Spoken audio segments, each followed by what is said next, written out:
Hi guys, Joe here and welcome to our Euro 2016 Group E preview. We're going to be looking at the key matchups, the key players and the predictions we've got. I'm joined by Patrick van Straten. Pato, who are we starting with? We have to start with the Belgians. They're a really strong side going into this tournament. As recently as 2009, they were ranked 66th in the world. But since then, they've reached the top of FIFA's world rankings. And going into this tournament, they're the highest ranked European nation at second behind Argentina.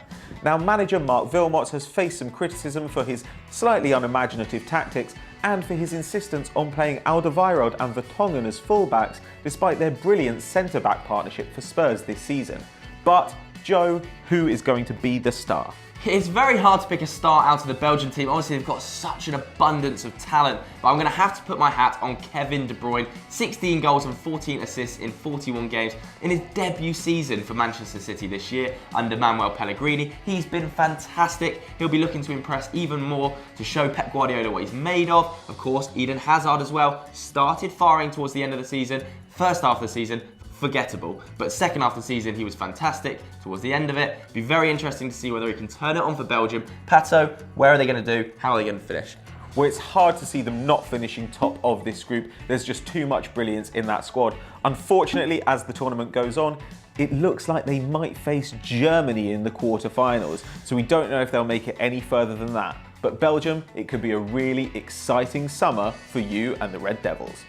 Next up, it's the team from the Emerald Isle. It's the Republic of Ireland. Joe, tell me about Martin O'Neill's side. Well, historically, they've not been fantastic at European Championships, I think it's fair to say. In fact, they've never got out of a qualifying group and they've only ever had one win at a European Championship finals. That came against England all the way back in 1988. And in qualifying, they really struggled for goals too. Robbie Keane was their top scorer, the veteran, and he scored 5. And all 5 of those goals came against Minnows Gibraltar. But who else should we be on the lookout, Patrick, for? Well, I think that James McCarthy could be an interesting prospect in the heart of this midfield.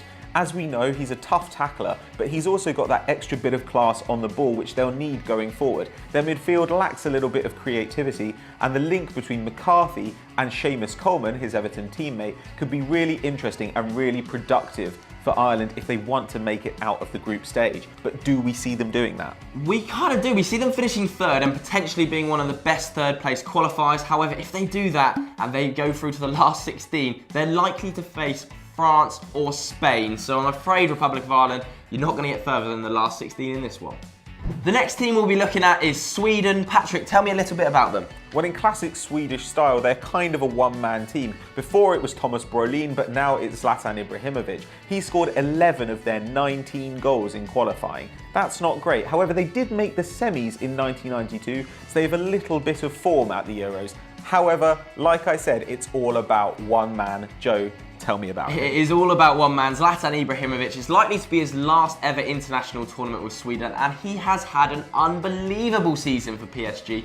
38 goals in the league, 50 goals overall. Absolutely stunning. Like you mentioned there, loads of goals in qualifying, including 3 in the playoffs against Denmark. What a player, but it's going to be a lot of pressure on him. If teams decide to mark him out the game, you might see Sweden really struggle. But Patrick, how are they going to do? Well, I think that teams will try and mark him out of the game, and I think that Sweden, unfortunately, are going to finish bottom of this group. Maybe they can finish third if Zlatan turns on the Kung Fu style and starts kicking them in like Bruce Lee. But otherwise, Sweden, it's going to be a very short tournament for you.